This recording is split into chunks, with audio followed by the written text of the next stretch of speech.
Assalamualaikum warahmatullahi wabarakatuh. Perkenalkan, nama saya Siti Ruhanadara, SEMM. Saya adalah salah satu dosen di Institut Teknologi dan Bisnis Kalbis, atau biasa disebut Kalbis Institute. Pada video kali ini, saya akan menjelaskan mengenai pernyataan diri dosen untuk unjuk kerja Tridharma Perguruan Tinggi atau disingkat PDD-UKT-PT bidang pengajaran. Saya sendiri mengajar di Kalbis dari tahun 2015 dan menjadi dosen tetap di tahun 2017.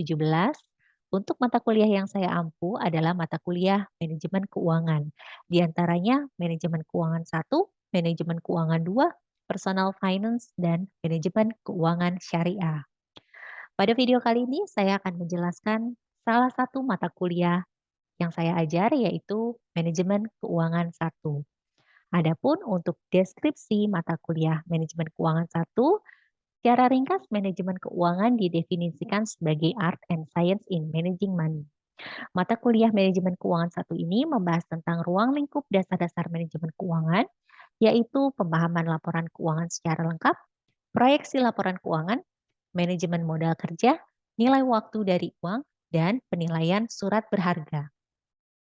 Adapun kemampuan yang diharapkan untuk pengetahuan menguasai konsep yang terkait dengan bidang manajemen keuangan, terkait dengan keuangan perusahaan, lalu untuk keterampilan khususnya mampu membahas tentang ruang lingkup dasar-dasar manajemen keuangan, yaitu pemahaman laporan keuangan secara lengkap, proyeksi laporan keuangan, manajemen modal kerja, nilai waktu dari uang, dan penilaian surat berharga. Untuk keterampilan umumnya, mampu memberikan dasar-dasar perencanaan, penganggaran, pemeriksaan, pengelolaan, pengendalian, pencarian, dan penyimpanan dana yang dimiliki oleh organisasi atau perusahaan. Dan untuk sikap, menunjukkan sikap bertanggung jawab atas pekerjaan di bidang keahliannya secara mandiri. Untuk lebih lengkapnya, saya akan menjelaskan rancangan pembelajaran semester di mata kuliah Manajemen Keuangan 1. Adapun untuk rancangan pembelajaran semester atau disingkat sebagai RPS untuk mata kuliah Manajemen Keuangan 1 ini, Manajemen Keuangan 1 mata kuliah ini terdiri dari 3 SKS dan prasyarat mata kuliahnya adalah telah mengambil mata kuliah pengenalan manajemen dan bisnis. Ini untuk deskripsi dan learning outcome mata kuliah yang tadi sudah dijelaskan. Lalu untuk referensinya ada buku Brigham, Gitman, dan Keown yang saya gunakan. Lalu untuk pendukungnya ada buku Manajemen Keuangan Perusahaan. Dan saya juga menggunakan referensi dari penelitian yang telah saya laksanakan dan sudah dipublikasikan berjudul Determinan Faktor Yield Obligasi Perusahaan yang terdaftar di Bursa Efek Indonesia sebagai referensi pendukungnya. Untuk asesmen atau penilaian di mata kuliah manajemen keuangan 1 ini terdiri dari ujian. Ujian ini terdiri dari ujian tengah semester atau UTS pada sesi 8 dan ujian akhir semester pada sesi terakhir yaitu sesi 16.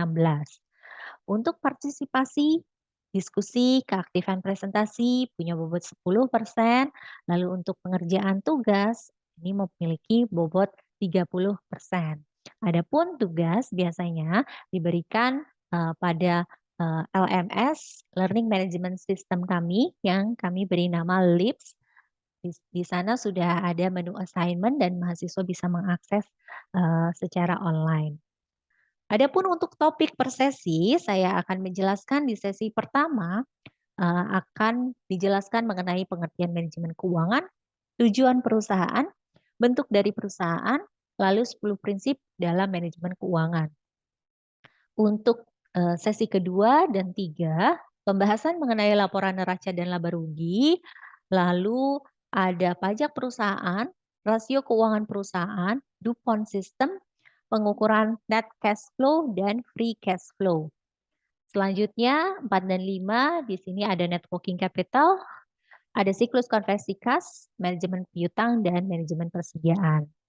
Lalu di 6 dan 7 ada spontaneous liabilities, unsecured source of short-term loans, secure source of short-term loans, cost of giving up of cash discount. Lalu 8 adalah sesi untuk ujian tengah semester. Sesi 9 adalah bagian proyeksi, neraca, pendekatan praktis dan teoritis, lalu rencana produksi, pemakaian bahan baku, lalu juga ada desain proyeksi. Untuk di 10 dan 11 kita membahas mengenai 10 value of money. Di antaranya ada compound interest and future value of annuity, present value of annuity, present value mixed stream, dan amortisasi. Lalu di 12 dan 13 kita membahas mengenai bond atau obligasi. Di antaranya ada type and characteristic of bond, bond valuation, bond yields, change in bond, bond with a semi-annual coupon, and bond market. Lalu untuk di sesi 14 dan 15-nya kita membahas mengenai stok atau saham. Jadi ada fitur dan tipe saham preferen, fitur dan tipe saham biasa, lalu harga saham dan nilai intrinsik, lalu ada model DDM, constant growth stock, sama non constant growth stock. Dan di sesi terakhir, di sesi 16 ada final term-nya, yaitu ujian akhir semester. Adapun untuk pengukuran asesmen itu sendiri ya dilakukan secara individual. Ada diberikan kuis dan ada diberikan tugas. Lalu untuk bahan kajian dan bentuk teaching learning materials ini dapat diakses dan diunduh oleh sistem kami yang bernama LEADS. Lalu RPS yang sudah disahkan oleh Kaprodi dan Dekan ini bisa dosen input ke dalam LEADS. Saya akan menunjukkan untuk LMS yang Kalbis miliki, yaitu bernama LIPS. LIPS Kalbis beralamat lips.kalbis.ac.id, di mana setiap dosen dan mahasiswa bisa mengakses dengan email masing-masing. Lalu di mata kuliah ini, mahasiswa bisa melihat atau mengecek RPS yang telah dibuat oleh dosen pada menu Learning Plan dan bisa diunduh oleh mahasiswa. Selanjutnya, mahasiswa bisa mengecek apakah perkuliahan dilaksanakan secara sinkronus ataupun asinkronus pada menu Session. Untuk perkuliahan sinkronus akan disertakan link yang bisa langsung diakses oleh mahasiswa. Untuk perkuliahan sinkronus, minimal pelaksanaannya dalam satu semester adalah 6 kali, yaitu 3 kali sebelum UTS dan 3 kali setelah UTS. Tapi untuk di mata kuliah manajemen keuangan 1 ini, saya membuat sinkronus yang lebih dari ketentuan minimal karena saya butuh interaksi secara langsung kepada mahasiswa untuk penjelasan mengenai mata kuliah manajemen keuangan ini. Lalu untuk teaching learning materials-nya ini adalah materials yang sudah disusun dan di-input dosen yang bisa di-download oleh mahasiswa dan dipelajari secara langsung. Lalu untuk tugas, mahasiswa bisa mengecek pada menu assignment ya. Lalu untuk nilai juga mahasiswa bisa melihat pada menu grading, penilaian yang telah diberikan oleh dosen. Selanjutnya adalah mahasiswa pun juga bisa mengakses atau menilai dosen pada menu performance evaluation ini. Jadi dosen pun juga dinilai secara online bagaimana pengajarannya oleh mahasiswa. Ini adalah bentuk dari LMS yang Kalbis miliki yang bernama LIPS. Demikian untuk penjelasan dari LIPS. Dan selanjutnya akan saya sertakan juga contoh dari pengajaran dan contoh dari kuis yang saya berikan.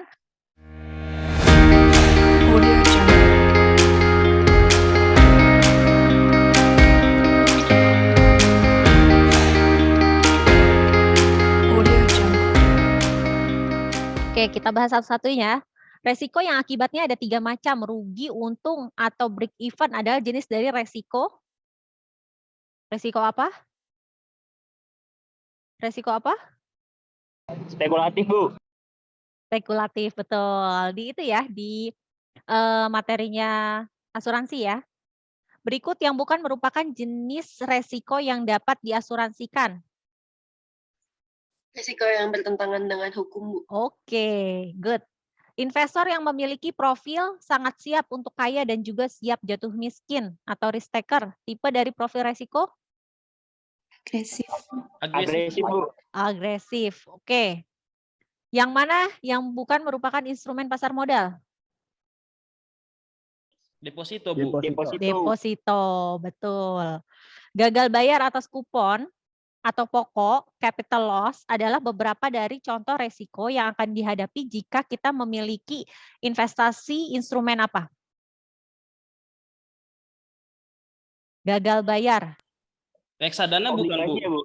Gagal bayar atas kupon atau pokok. Obligasi kan ya, Bu? Obligasi. Obligasi. Ya, iya sih. Maksudnya obligasi itu salah satu instrumen yang bisa dibeli di reksadana juga.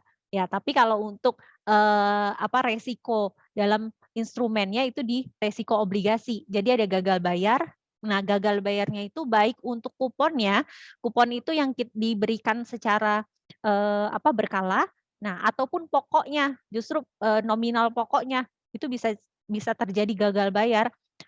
Ataupun capital loss. Capital loss terjadi jika apa? Kalau di obligasi, capital loss terjadi jika dalam kondisi apa? Ayo, masih ingat? Diskon, Bu. Ya, kalau diskon ya. Jadi kalau kita jual obligasi tersebut sebelum jatuh tempo dengan harga yang lebih rendah daripada harga waktu kita beli. Ya, maka yang didapat adalah capital loss. Kalau dapat capital gain, kebalikannya dari diskon, yaitu dapat apa? Premium. Ingat? Oke, nanti buka lagi catatannya.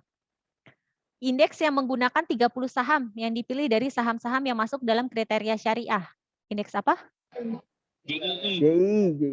JII ya. Jakarta Islamic Index. Oke. Sip. Lanjut. Rencana yang ditawarkan oleh perusahaan yang memungkinkan investor untuk menginvestasikan kembali dividen tunai mereka ke saham tambahan atau pecahan saham dari saham yang mendasarinya pada tanggal pembayaran dividen adalah pengertian dari dividen reinvestment plan. Oke, betul Vincent. Lanjut, dokumen yang menguraikan ketentuan perjanjian pinjaman adalah pengertian dari dokumen ya. Jadi kalau kita mau membeli satu instrumen tertentu, kita harus baca ketentuan perjanjiannya. Nah, ketentuan perjanjian itu istilahnya adalah Maturity. maturity itu jatuh temponya, ya. Indentur. Indentur, oke. Obligasi yang pelunasan bunga dan pokoknya dijamin dengan agunan hipotek atas properti atau aset tetap adalah Mortgage bond. mortgage, ya. Mortgage ya. Oke, betul. Ya, karena ada agunan hipoteknya gitu. Kalau garansi sama yang tidak garansi ya, kalau garansi ada jaminannya tapi lebih kepada agunan hipotek atas properti itu ke mortgage bond. Oke. Lanjut. Reksadana jenis ini hanya melakukan investasi pada efek bersifat utang dengan jatuh tempo kurang dari 1 tahun. Jenis dari reksadana Pasar uang. pasar uang. Oke, good. Ya. Berarti ini dalam kuis ini refreshment untuk materi asuransi ada tadi investment untuk dasarnya ya karena tadi ada jenis profil resiko, lalu ada untuk investment lebih ke instrumennya ada obligasi sama saham ya diulas juga di sini. Oke, terima kasih. Kita lanjut. Selanjutnya adalah saya mau ngejelasin tentang obligasi retail yang pemerintah sedang buka nih. Yang sedang buka sebenarnya saya bukan mau jualan, cuman di jenis obligasi ini ada istilah baru nih, ada istilahnya long coupon. Itu berbeda dari obligasi retail sebelumnya yang pemerintah keluarkan itu belum ada tuh istilah seperti itu. Nah, saya mau nunjukin ke kalian bahwa kita ulas nih ya detail mengenai saving bond retail ya. Jadi kalian kalau ditanya ini pemerintah lagi ngeluarin saving bond retail, kalian harus tahu saving bond retail itu jenis apa, terus karakteristiknya seperti apa, itu kalian harus tahu ya. Oke, SBR ini saya ulangi sekali lagi bahwa SBR ini adalah jenis obligasi retail yang dikeluarkan oleh pemerintah Indonesia khusus ketika ada kata-kata retail berarti warga negara Indonesia individu yang bisa beli SBR ini. Karena kenapa retail? Karena memang dijualnya itu dengan nominal yang cukup bisa terjangkau gitu ya, cukup bisa terjangkau. Kalau misalnya biasanya istilahnya kalau bukan yang retail, yang biasa itu dalam jumlah atau nominal yang besar. Tapi kalau untuk SBR ini sendiri atau jenis obligasi retail yang pemerintah keluarkan, ini adalah dalam nominal kecil. Sejumlah berapa? Sejumlah Rp1.000.000 itu bisa kita beli. Ketika kita mau beli, itu berlaku kelipatan. Jadi kalau misalnya 1 juta, berarti kita nggak bisa beli 1.500.000, tapi kita harus beli berarti 2 juta, 3 juta, dan seterusnya, kelipatan 1 juta. Ya, nah seperti yang tadi saya sampaikan bahwa jenisnya ada ORI sama ada SBR. Ini yang jenis konvensionalnya. Ya, nah ini pemerintah lagi keluarkan untuk yang SBR 011. Jadi apa namanya angka setelah singkatan SBR atau ORI-nya itu adalah urutan keluaran dari apa namanya obligasi retail yang pemerintah keluarkan ya. Berarti SBR ini pemerintah sudah mengeluarkan SBR atau surat saving bond retail yang ke-11 gitu ya. Nah, kita lihat biasanya kita bisa baca di sini ya. Periode registrasi setiap saat pada mitra distribusi yang telah ditetapkan. Masa penawaran pembukaan 25 Mei, penutupan 16 Juni. Nah, berarti bisa membeli hanya di masa penawaran ini ya, yaitu dari tanggal 25 sampai 16 Juni. Ini masa penawaran perdana ya. Nah, ini waktunya. Terus bentuk dan karakteristik obligasi. Dia obligasi negara tanpa warkat. Ya, tidak ada bukti fisik yang kita print. Tapi biasanya kalau misalnya kita mau ini kan sudah masuk ke online. Jadi misalnya kalau BCA lah, kita misalnya belinya di BCA. BCA kita beli di net banking kita itu bisa dicek gitu ya nominal bahwa kita memiliki apa namanya obligasi retail ini. Terus ada beberapa bank juga itu melalui apa namanya melalui yang bagian priority biasanya kalau untuk yang obligasi pemerintah ini dia bisa gitu ngeluarin apa bukti kalau kita beli gitu ya. Nah, ini tidak dapat diperdagangkan di pasar sekunder. Tidak dapat dicairkan sampai dengan jatuh tempo kecuali masa pelunasan sebelum jatuh tempo atau early redemption.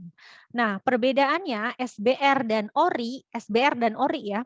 SBR dan ORI ini perbedaannya adalah kalau SBR ini tidak bisa diperdagangkan di pasar sekunder. Artinya ketika kita beli kita harus menunggu sampai jatuh tempo. Ya. Nah, tapi untuk di SBR ini ada yang dinamakan early redemption. Masih ingat dengan istilah early redemption? Lupa. Early redemption itu kita bisa menjual sebelum jatuh tempo, tapi emang periodenya 1 kali aja. Gitu. Dan yang diambil itu tidak keseluruhan. Gitu ya. Itu namanya early redemption. Terus di sini ada tanggal penetapan hasil penjualan. Jadi misalnya sudah beli ini di tanggal 25 sampai tanggal 16, salah satu tanggal kita sudah beli. Terus penetapannya di tanggal 20 Juni, lalu tanggal settlement-nya di 22 Juni, lalu tanggal jatuh temponya ini di 10 Juni 2024. Berarti untuk saving bond retail ini jangka waktunya adalah 2 tahun. ya kan? Makanya kalau ini sama saja seperti deposito, kita taruh aja nanti pas jatuh tempo baru kita bisa ambil. Bedanya kalau di deposito kan pilihannya 1 bulan, 3 bulan, 12 bulan dan berlaku berlaku kita terusin ya, otomatis roll over gitu ya istilahnya atau ARO itu bisa diperpanjang terus. Nah, tapi kalau untuk di SBR ini ketika 2 tahun baru itu bisa dicairkan ya, ditunggunya 2 tahun. Nah, minimum pemesanannya 1 juta rupiah. Jadi dengan 1 juta rupiah kalian bisa mencoba instrumen obligasi retail ini, bisa membeli obligasi ya. Nah, ini cenderung aman ya, berarti kupon atau bunga yang didapat ya masih relatif rendah lah ya, gitu. Tapi lebih tinggi daripada deposito pasti ya. Maksimum pemesanan 2 miliar. Ya, jadi 1 orang maksimal mesennya itu 2 miliar. Minimal 1 juta rupiah. Kita lihat di sini jenis kuponnya mengambang dengan tingkat kupon minimal atau floating with floor dengan suku bunga acuan BI 7 days reverse repo rate. Sama ya, sekarang sudah memang di ORI, SBR, sukuk tabungan, sukuk retail semuanya itu pakai pakai kupon ya mengacu pada BI 7 days repo rate, floating with floor. Oke.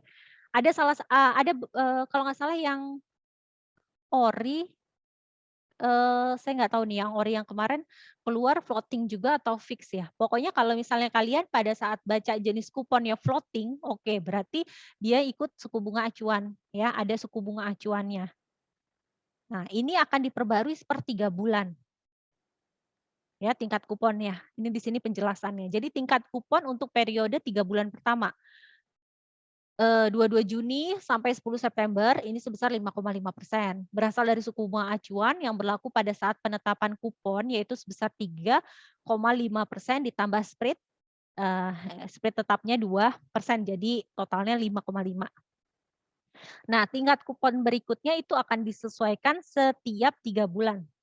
Nah, penyesuaian tingkat kupon itu didasarkan pada suku bunga acuan BI 7 days repo rate ditambah dengan spread-nya. Ya, tingkat kupon sebesar 5,5 adalah berlaku sebagai tingkat kupon minimalnya. Jadi, tingkat kupon minimalnya adalah 5,5%. Kalau misalnya seandainya BI 7 days repo rate-nya itu mengalami kenaikan, berarti otomatis dia akan mengikuti naik. Gitu. Tapi kalau misalnya mengalami penurunan, nah dia tetap akan di posisi 5,5% kuponnya. Gitu. Jadi ini dikatakan bahwa ini adalah kupon minimalnya. Gitu, ya. Nah, terus dikatakan di sini pembayaran kuponnya setiap tanggal 10 setiap bulannya. Berarti ini jenis pembayaran bunganya per bulan, ya. Nah, ini yang mau saya jelaskan di sini perbedaannya. Mungkin kalau yang lain-lain tadi sudah sempat mungkin kalian remind lagi ya, ingat-ingat gitu, pernah kalian dengar istilah-istilah tersebut.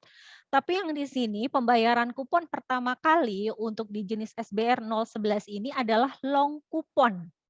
Kenapa masuknya long kupon? Nah, kenapa long kupon dikatakan? Jadi ketika masa settlement tadi itu di tanggal 22 Juni ya, hitungannya itu ya ketika pembayarannya pembayaran bunganya itu pokoknya terhitungnya itu bukan 1 bulan tapi lebih. Nah, jadi makanya dikatakan long kupon. Ya, jadi hitungan pertamanya aja ya, pemberian kupon pertama kalinya itu adalah istilahnya long kupon karena lebih dari masa 1 bulan gitu. Maka dikatakan di sini istilahnya adalah long kupon gitu. Terus periode pengajuan early redemption ini adalah 26 Juni 2023. Penutupannya 4 Juli 2023. Maksudnya seperti apa early redemption ini? Jadi kan tadi kita beli tahun 2022 nih ya. Jatuh temponya 2 tahun. baru jatuh temponya di 2024. Nah, untuk di SBR ini kan tidak bisa diperjualbelikan di pasar sekunder. Otomatis kan kita harus menunggu 2 tahun. Nah, tapi kita diberikan satu fasilitas namanya early redemption, bisa dicairkan sebelum jatuh tempo di periode ini 26 Juni sampai 4 Juli 2023, hanya di periode ini saja, tapi yang diambil adalah 50%-nya saja. Jadi 50%-nya tetap kita simpan, tunggu sampai dengan jatuh tempo. Itu yang dinamakan early redemption. Ya, gitu teman-teman. Sampai di sini ada pertanyaan enggak mengenai saving bond retail, obligasi retail Indonesia? Istilah tadi floating rate, istilah tadi early redemption, sudah bisa dipahami sama kalian? Jadi ini adalah obligasi retail yang pemerintah keluarkan khusus buat masyarakat Indonesia, warga negara Indonesia. Ya, kalau kalian mau belajar berinvestasi bisa sekalian di sini juga gitu. Nah, perhitungannya itu kurang lebih perhitungannya sama seperti perhitungan ketika kalian berhitung untuk deposito. Jadi bunganya dikalikan dengan nominal, lalu dibagi dengan 12 untuk mendapatkan bunga 1 bulannya, jangan lupa dipotong pajak. Kalau di deposito kalau nggak salah pajaknya sekitar 15% ya. 15 apa 20% untuk di deposito. Tapi kalau untuk di sini itu adalah sekitar 10% pajaknya. Ya, jadi bunga dipotong pajak dulu. Gitu. Demikian penjelasan PDD UKT-PT bidang pengajaran dan saya Siti Ruhanadara SEMM. Terima kasih.